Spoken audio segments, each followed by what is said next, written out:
지내셨나요? 네, 5월 마지막 날이에요. 네, 벌써 시간이 참 빠르게 지나가죠. 목사님 말씀하셨듯이 신명기도 이제 막바지로 가고 있습니다. 신명기 묵상이 어떠세요? 좋아요.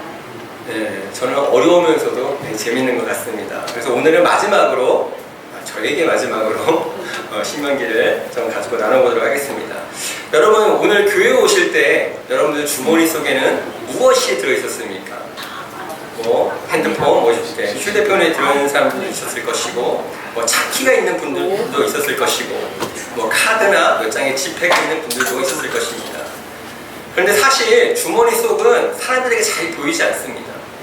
사람들이 보는 것은 보통 겉으로 드러난 모습입니다. 어떤 옷을 입는지, 어떤 차를 타고 다니는지, 어떤 직업을 가졌는지 말입니다. 세상은 늘 겉으로 드러난 외모와 스펙에 집중합니다.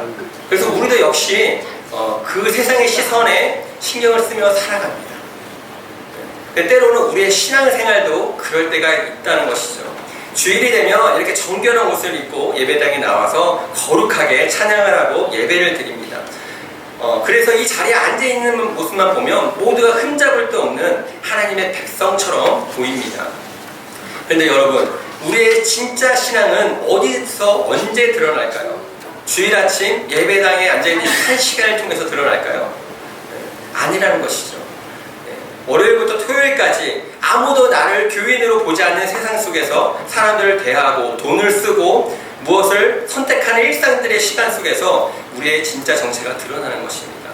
사실 진짜 영적 전쟁은 대단한 위기 속에서 일어나는 것이 아닙니다. 내 직장에서, 일터에서, 그리고 매일 열고 닫는 그때의 주머니 속에서 매일 벌어지는 것입니다. 왜냐하면 사람의 진짜 신앙은 이 겉보다 은밀함 속에서 드러나기 때문입니다. 그래서 오늘 본문은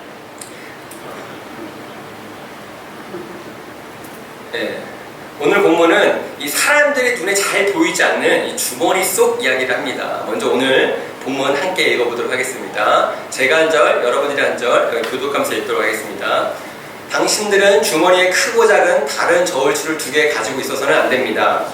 당신의 제일 크고 작은 다른 배가 뒤에 있어도 안 됩니다. 당신들은 바르고 확실한 저울추와 바르고 확실한 대를 사용하십시오. 그러면 주 당신들의 하나님이 주시는 땅에서 당신들이 오래 살 것입니다. 있는 추와 대를 가지고 속임수를 쓰는 사람은 누구든지 주 당신들의 하나님이 싫어하십니다. 오늘 본문은 주머니 속에 저울추를 다루고 있어요. 근데 하나님이 이 문제에 대해서 아주 엄격하게 다루십니다. 하나님은 왜 이렇게 주머니 속에 있는 이 작은 저울추에 대해서 이렇게 중요하게 다루실까요? 오늘 이 말씀을 통해서 하나님 나라의 백성이 보이지 않는 곳에서 어떻게 살아가야 되는지에 대해서 함께 살펴보려고 합니다. 오늘 본문을 제대로 이해하려면 먼저 신명기 전체 흐름을 볼 필요가 있습니다. 우리 지난주까지 박 목사님께서 잘 정리해 주셨기 때문에 아주 간단하게만 살펴보면 신명기 12장부터 26장까지는 신명기 시행세칙이라고 했습니다. 즉 십계명을 실제 삶 속에서 어떻게 살아내야 되는지에 대해서 풀어서 설명하고 있는 부분입니다. 그리고 십계명의 핵심은 하나님이 왕이시라는 거예요. 이스라엘은 단순한 민족 공동체가 아닙니다. 그들은 하나님을 왕으로 모시고 살아가는 언약 백성입니다. 그리고 신명기 12장부터 16장까지는 그 왕을 어떻게 예배할 것인가 대해서 나오고 있습니다. 우상을 제거해야 되고 하나님이 택하신 곳에서 예배해야 되고 절기를 지켜야 되고 11절을 드려야 됩니다. 왜 예배 얘기가 먼저 나올까요? 예배는 결국 내 인생의 진짜 왕이 누군가에 대해서 다루고 드러내는 행위이기 때문에 그렇습니다. 그리고 16장 후반부터는 분위기가 바뀌어요. 즉 왕을 예배하는 백성이라면 그 왕의 통치가 그들 삶 가운데 흘러가야 되는 것이죠. 하나님이 왕이신 나라는 힘의 논리로 움직이는 세상이 아닙니다. 그래서 그 생명을 어떻게 대할 것인가, 관계를 어떻게 맺을 것인가, 이웃의 것을 어떻게 대할 것인가에 대해서 이렇게 얘기하고 있습니다. 그리고 이제 막바지에 이르러서 25장, 26장인데요.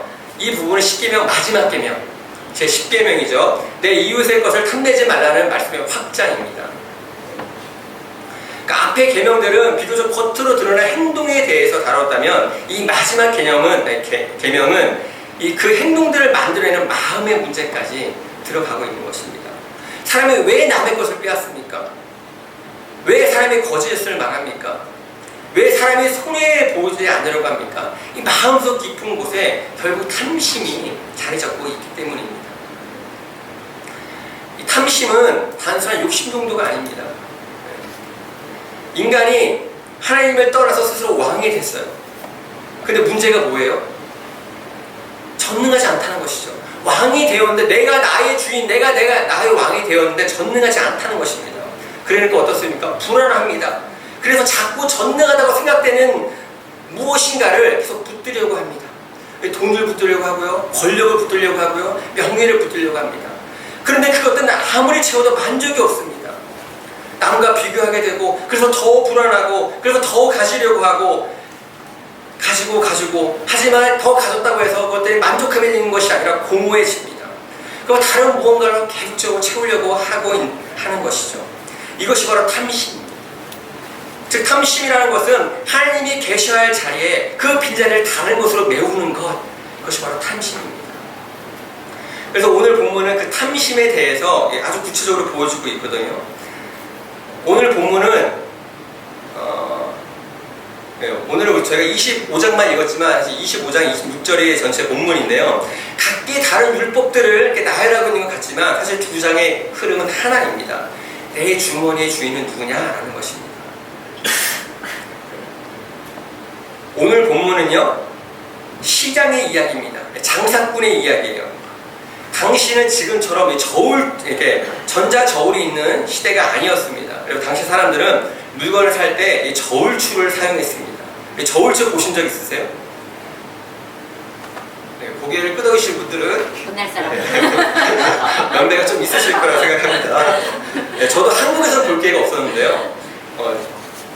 중국에 있을 때 본 적이 있습니다. 추를 한쪽에 올리고 반대편에 물건을 올려서 무게를 재는 기구입니다. 근데 오늘 본문을 보면 어떤 상인들이 주머니 속에 서로 다른 저울추를 넣고 다녔다는 것입니다. 13절이죠. 당신들은 주머니에 크고 작은 다른 저울추를 두 개 가지고 있어서는 안 됩니다. 이 크고 작은 것, 단순히 크기 문제가 아니에요. 무게가 다른 것입니다. 상인들이 물건을 사올 때는 무거운 추를 꺼냅니다. 그럼 어떻게 합니까? 상대방은 그 무거운 추의 균형을 맞추기 위해서 더 많은 곡식과 더 많은 물건을 올려야 되잖아요. 그래서 나는 같은 값을 주는 것 같지만 실제로는 더 싼 가격에 많이 가져오게 되는 것입니다. 반대로 물건을 팔 때는 작은 추를 꺼냅니다. 그럼 물건을 조금만 올려도 저울이 맞는 것처럼 보이잖아요. 그래서 상대방은 결국 이 정량보다 이 적은 것을 더 비싼 가격에 사가는 것입니다. 즉 이 사람을 살 때도 속이고 사올 때도 속이고 팔 때도 속이는 것입니다. 그래서 언뜻 보면 이 기사가 이 이야기가 거래에 관련된 장사에 관련된 얘기처럼 보입니다. 거래할 때 너희가 속이면 안 된다. 근데 하나님은 단순하게 이것을 이렇게 상거래 윤리 정도로 말씀하시지 않으십니다. 굉장히 심각하게 이 문제를 다루세요. 16절에 한번 보십시오. 뭐라고 하십니까? 하나님이 싫어하십니다. 네. 하나님이 싫어하신대요. 근데 이 싫어하신다는 표현이 단순히 그냥 나 조금 싫어 이 정도의 표현이 아니에요. 개역 개정은 가증하다 라고 표현하고 있거든요. 가증하다 하면 조금 느낌이 더 오시죠. 사실 이게 얼마나 강한 표현이냐면 히브리어로 토에바라는, 토헤바가 아니고 토에바예요. 토에바. 근데 이 단어가 아무 데나 쓰는 단어가 아닙니다. 너가 거짓말 있으면 좀 나쁘다라고 이렇게 그 정도 쓰는 단어가 아니라는 것입니다. 이 토에바의 원어의 뜻은 혐오스러운 것, 가증한 것, 역겨운 것, 몹시거리는 것이라는 의미입니다. 성경에서 이 단어가 언제 쓰였냐면 이 가나안 족속들이 자기 자식을 불태워서 우상에 보낼 때 하나님이 그것을 보시면서 이 토에바라는 단어를 사용하셨습니다. 즉 하나님이 역겹게 여기시고 도저히 눈뜨고 볼 수 없을 만큼 혐오하시는 그 행위가 바로 이 토에바라는 것입니다.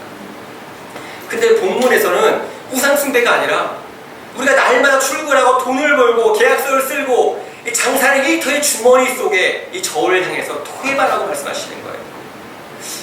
우상 숭배와 같은 죄라고 말씀하시는 거예요. 왜 그럴까요? 왜 장사할 때 저울을 속이는 것이 우상 숭배와 동급일까요? 왜냐하면 이 안에는 탐심이 숨어 있기 때문에 그렇습니다. 지금 이것은 단순한 실수나 순간적인 속임수가 아닙니다. 이 사람은 이미 주머니 속에 두 개의 기준을 준비했습니다. 그래서 내가 이익이 걸렸을 때 내가 좀 더 가지려고 상대방이 모르는 사이에 미리 숨겨놓은 것입니다. 네. 결국 이것은 단순한 장사 기술의 문제가 아니라 탐심의 문제인 것입니다. 하나님은 그것을 우상숭배라고 얘기하시는 것입니다. 왜일까요? 우상숭배는 단순히 신 앞에 절하는 것이 아닙니다.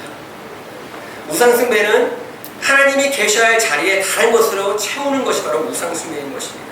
하나님을 왕으로 모셔야 되는데 다른 것을 그 왕의 자리에 올려놓고 그것을 숭배하는 것, 그것이 바로 우상숭배인 것입니다. 근데 오늘 본문에서 그 자리를 차지한 대표적인 것이 무엇입니까? 돈이에요. 돈. 왜 돈일까요? 돈이 힘이 있어요.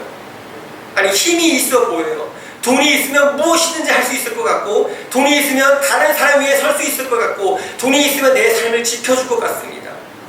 네. 돈이 하나님 같아요. 돈이 전능해 보여요. 그리고 더 움켜쥐려 하고 내 주머니를 채우려 합니다. 가나안 백성들이 왜 그렇게 바알 신전에 가서 절을 했을까요? 네. 단순히 바알을 섬기려고 절을 했을까요? 이 바알은 비를 주관하는 신입니다. 바알이 비를 주관해서 내 창고의 곡식을 가득 차게 해줄 것이라는 기대감이 있었기 때문에 그렇습니다. 그들이 경배한 것은 단순히 우상 숭배가 아니었습니다. 나를 저릴 풍요, 나의 삶을 안전하게 해줄 그 물질, 이것을 원했던 것입니다. 즉 탐심이 우상 숭배인 것입니다. 즉 돈이 그들의 하나님이 되어버린 것입니다. 골로새서 3장 5절에 이렇게 얘기하죠. 탐심이 우상 숭배니라. 탐심은 단순히 돈을 더 갖고 싶은 것이 아니라 하나님이 계시하는 그 자리에 돈을 올려놓는 것, 올려놓는 마음, 그것이 바로 탐심이기 때문에 그렇습니다. 근데 오늘 본문의 표현을 한번 보십시오. 13절에는 내 주머니에라고 표현하고 있죠. 그리고 14절에는 내 집에 두 종류의 대를 두지 말라고 합니다. 저는 이번에 묵상하면서 이 두 표현이 좀 마음에 들어왔는데요. 왜냐하면 이 주머니, 집, 둘 다 다른 사람들 쉽게 들여다볼 수 없는 곳이기 때문에 그렇습니다. 주머니는 겉으로 잘 보이지 않아요. 제가 예배 시작 전에 여러분들에게 주머니에 뭘 가져오셔서 이렇게 얘기하지만 저에게 여러분들의 주머니 속에 내용물이 보이지 않습니다. 집도 마찬가지입니다. 다른 사람들이 함부로 들어가서 볼 수 없는 곳이 바로 집입니다. 사적인 공간이죠. 그러니까 이 사람은 대놓고 악을 행하는 것이 아니라 사람들이 보지 못하는 곳에서 탐심을 숨겨놓은 것입니다. 겉으로는 하나님을 왕이시라고 얘기하지만 은밀한 곳에 있어서는 돈을 주인으로 삼고 살아가는 것이죠. 하나님을 이것을 토해바라고 하는 것입니다. 즉 하나님이 문제 삼는 것은 단순히 저울추 문제가 아닙니다. 이중적인 삶인 것이죠. 겉으로는 하나님을 예배합니다. 겉으로는 율법을 잘 아는 사람들입니다. 하지만 실제 삶 가운데서는 여전히 다른 것을 나의 주인 삼고 다른 것으로 내 마음, 내 중심을 채워 살아가는 것이죠. 하나님은 그것을 우상숭배라고 하고 있는 것입니다. 아모스서에 보면 이것을 아주 적나라하게 보여주고 있거든요. 한번 같이 읽어볼까요? 하나, 둘. 판단하니 수와 축제가 언제 지나서 우리가 곡식을 탈 수 있을까? 안식이 언제 지나서 우리가 일을 낼 수 있을까? 되는 줄이고 춤을 누리면서 각자적으로 속이라. 네, 지금 저희가 했던 얘기가 그대로 나오고 있죠. 이스라엘 상인들은 안식일과 이 초하루 축제가 빨리 진행하기를 기다렸습니다. 왜요? 장사해야 했기 때문입니다. 겉으로는 절기를 지키고 예배하는 것처럼 보였지만 마음은 이미 시장에 가 있던 것입니다. 그리고 장사로 나가서는 대를 잡게 하고 춤을 들리면서 거울 저울로 이웃을 속였습니다. 즉 겉으로는 하나님을 예배했지만 그들의 마음, 그들의 중심에는 하나님이 없었던 것이죠. 탐심으로 가득하였던 것입니다. 하나님이 이것을 우상숭배라고 얘기하시며 토해바라고 얘기하고 계신 것입니다. 그런데 생각해보면 우리의 삶도 그렇지 않습니까? 두 개의 저울을 가지고 살아갑니다. 겉으로는 그리스도인처럼 살아가지만 보이지 않는 곳은 여전히 다른 것을 주인 삼고 다른 것을 쫓아서 이 세상 나라의 가치관으로 살아갈 때가 너무나 많이 있습니다. 입술로는 하나님을 말하지만 실제 삶 가운데서는 성공과 돈과 인정과 내 욕심으로 하나님의 자리를 채우며 살아가는 것입니다. 하나님이 이것을 토해바라고 얘기하시는 것입니다. 문제는 저울추 문제가 아니에요. 내 주머니의 주인이 누군가 하는 것입니다. 내 주머니의 주인이 하나님이신가? 아니면 다른 무엇인가? 하나님은 그것을 묻고 계신 것입니다.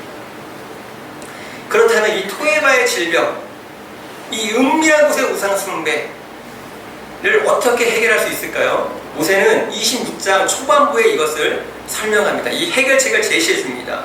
1절부터 11절까지인데요. 너무 길어서 다 읽지 못하지만 핵심은 토지소산의 첫 열매를 하나님께 드리라는 것입니다. 이게 단순히 예물을 드리라는 말이 아닙니다. 제가 흔히 첫 열매 이러면 농사지어서 가장 귀한과 가장 좋은 것 하나님께 드려라 정도로 생각할 수 있는데 히브리인들에게 첫 장자, 첫 새끼, 첫 열매는 전체를 대표하는 의미였습니다. 즉, 첫 열매를 강주리에 담아 하나님께 바친다는 것은 내 주머니의 모든 소유가 하나님이십니다. 하나님이 나의 왕이십니다라고 인정하는 것입니다. 즉, 성경이 말하는 첫 열매는 내 손에 주어진 모든 재정과 모든 소유가 하나님으로부터 왔음을 인정하는 고백인 것입니다.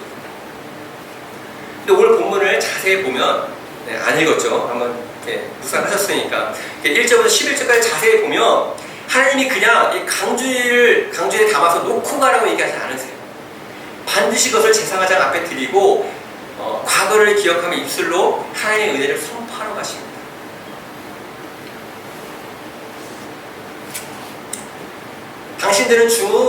당신들의 하나님 앞에서 다음과 같이 않으십시오. 내 조상은 떠돌아 다니면서 사는 아람 사람으로서 몇 안 되는 사람을 거느리고 이집트로 내려가서 거기에서 몸부쳐 살면서 거기에서 번성하여 크고 강대한 민족이 되었습니다. 이것은 단순히 역사 회상이 아닙니다. 너희가 원래 어떤 존재였는지 똑똑히 기억하라는 것입니다. 너희 조상은 집도 절도 없이 떠다니는 방랑하는 사람들이었다는 것이에요. 애굽 땅에서 채찍질 당하며 자기 소유 하나 제대로 가질 수 없었던 비참한 노예들이라는 것입니다. 근데 하나님이 왜 이것을 이 부끄러운 과거를 기억하고 말로 선포하게 하셨을까요?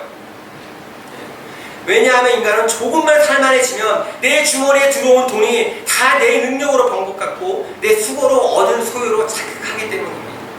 그래서 어느 순간 탐심의 노예가 되어 주머니 속에 두 개의 저울추를 숨기게 되기 때문입니다.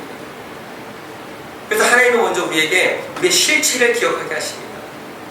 나는 원래 가진 것이 아무것도 없던 사람인데 지금 여기까지 온 것이 하나님의 은혜다. 하나님의 베푸신 은혜로 내 여기까지 왔다. 이것을 내 귀에 들리도록 입술로 고백하게 하시는 것입니다. 제가 이 본문을 묵상하다가 재밌는 사실을 발견했는데요. 오늘 본문 15절에 보면 이 바르고 공정한 저울추를 사용하는 사람에게 하나님이 이런 약속을 하세요. 하나님이 주시는 땅에서 당신들은 오래 살 것입니다 라고 약속을 하세요. 근데 제가 십계명을 이렇게 유심히 보다 보니까 원래 제 십계명에는 이런 약속이 없어요. 그럼 이 약속이 어디에 붙어 있을까요? 제 5계명에 붙어 있습니다. 제 5계명이 무엇입니까? 신명기 5장이죠. 내 부모를 공경하여라. 주 너의 하나님이 명하신 것이다. 그래야 너희는 주 너의 하나님이 너희에게 준 땅에서 오래 살면서 복을 누린다. 원래 5계명에 붙어있는 약속인데 지금 모세는 이 공정한 저울의 이야기 속에서 이것을 붙이고 있을까요? 왜 그럴까요? 제가 생각해봤는데 이 부모를 공경한다는 것이 결국에는 무슨 의미일까요? 결국 나를 있게 한 그 근원을 인정한다는 것 아닙니까?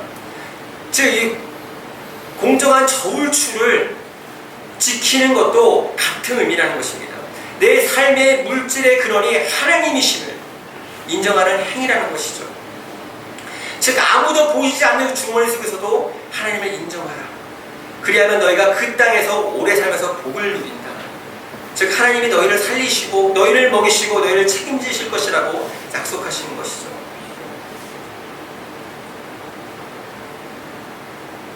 그렇기 때문에 우리가 첫 열매를 드린다는 것은 단순히 헌금한 행위가 아닙니다. 내 삶의 주인을 바꾸는 것입니다. 우리는 끊임없이 이것을 기억하고 선포해야 됩니다. 내 주머니의 주인은 돈이 아니라 하나님이십니다. 빨리 가고 있네요.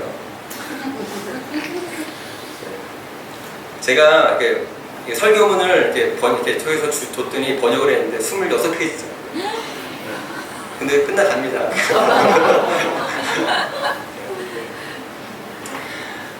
네, 그리고 이제 마지막으로 모세는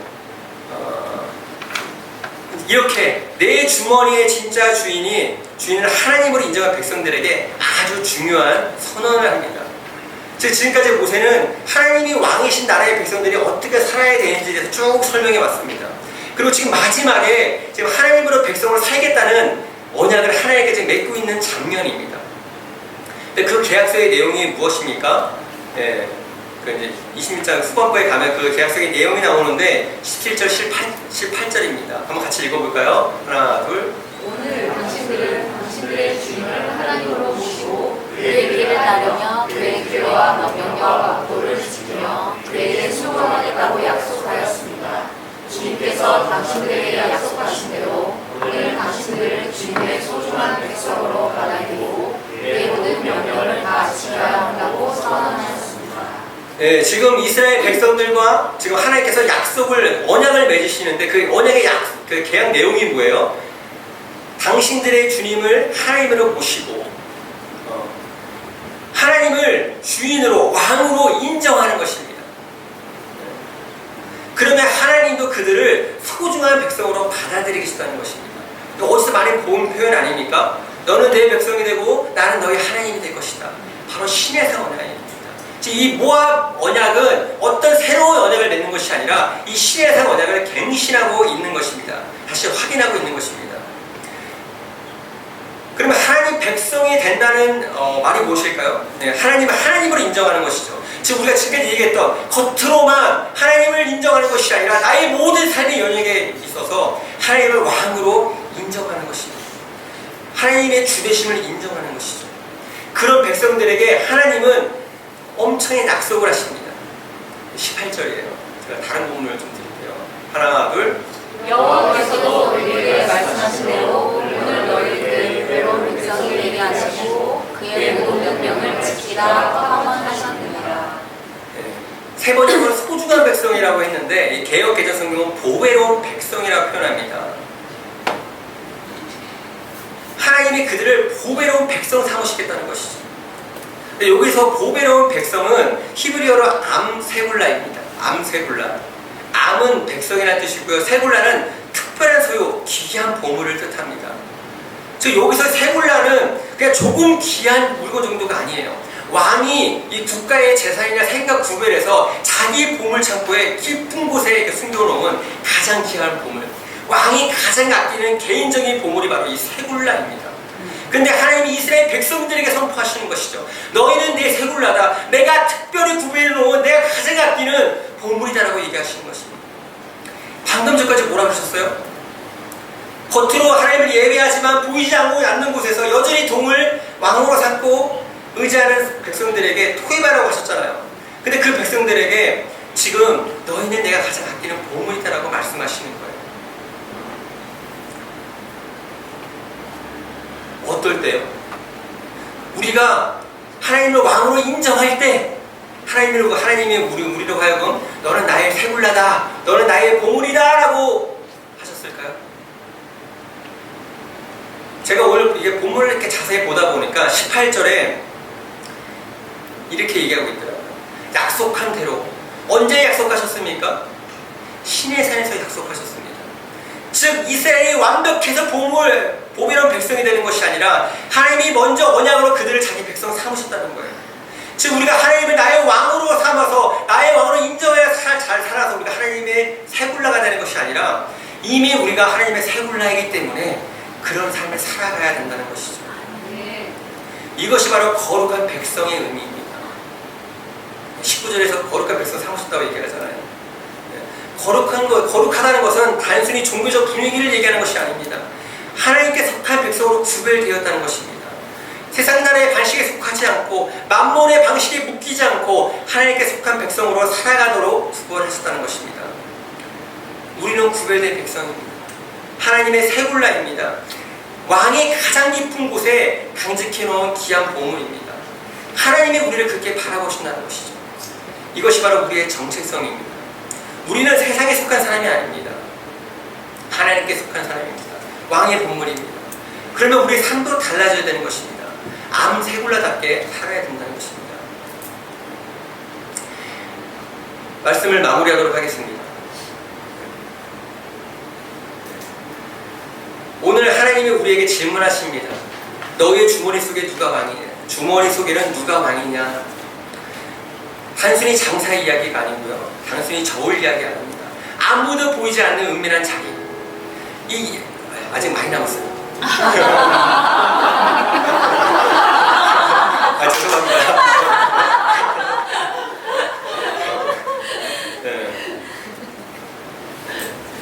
네, 아무도 보이지 않는 자기. 그러니까 예배당에서만 주님의 주되심을 인정하는 것이 아니라 나의 삶 가운데서도 내가 정말 무엇을 붙들고 살아가느냐, 너의 인생의 진짜 왕이 누구냐, 하나님이 그걸 묻고 있는 것입니다. 여러분들의 왕은 무엇입니까? 여러분들 지금 무엇을 붙들고 무엇을 위해 살아가십니까? 우리는 왕의 보물입니다. 우리는 이 사실을 기억하고 삶의 모든 자리에서 하나님의 주되심을 인정하며 살아가야 됩니다. 네, 사실 저는 이렇게 설교를 마무리하고 싶었습니다. 그래서 이렇게 마무리 음악이 나와야 되죠. 근데 이렇게 딱 좋잖아요.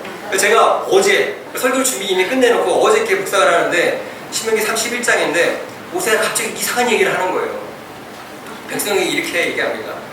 그러니까 모세가 지금까지 너희가 하나님이 우리의 왕이시다. 우리는 보이지 않는 곳에서도 하나님을 나의 왕으로 모시고 살아야 된다. 갑자기 뭐라면 너희 근데 이거 못해. 너희가 가나안 땅에서 풍요를 누리게 되면 결국 하나님을 잃어버리고 다른 것을 왕으로 섬기며 살게 될 거야 라고 얘기하는 것입니다. 저는 어떡합니까?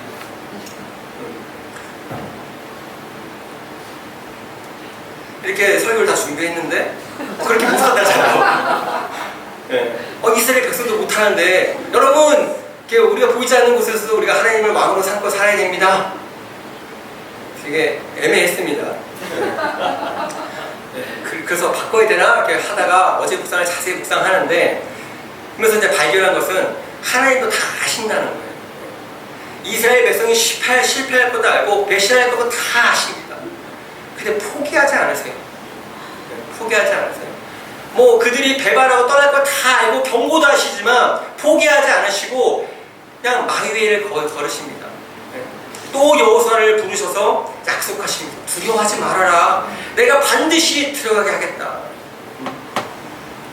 하나님은 우리 못할 거 다 아십니다. 근데 또 말씀하시는 것이죠. 강하고 담대해라. 네가 넘어지고 못할 것이지만 두려워 말고 담대하게 걸어가라. 내가 함께 하겠다. 내가 다 하겠다라고 말씀하시는 것이죠. 사실 우리도 잘 알잖아요. 하나님이 나의 왕이시고 우리의 전체 모든 삶에서 하나님을 나의 왕으로 모시고 살아간다는 것에 대해서 너무나 잘 압니다. 하지만 우리가 산 가운데로 실제 산 가운데 들어갔을 때, 이 세상 나라 가운데 들어갔을 때 잘 안 되잖아요. 저도 안 돼요. 그래도 어떻습니까? 좌절하게 되고 자책하게 되고. 근데 하나님이 다 아신대요. 다 아신대요. 우리가 할 일은 그냥 넘어지면 다시 일어나고 하나님이 한 발 가시면 한 발 따라가고. 아멘. 네. 그러면 하나님께서 결국에는 완성해 가신다는 것입니다. 네. 우리의 삶은 우리의 힘으로 완벽하게 살아내는 삶이 아닙니다. 네. 하나님의 인도하시는 가운데로 넘어지면 다시 일어나고 다시 한 걸음 가고, 네. 결국 하나님께서 다 완성하실 것입니다. 우리 같이 기도하시겠습니다.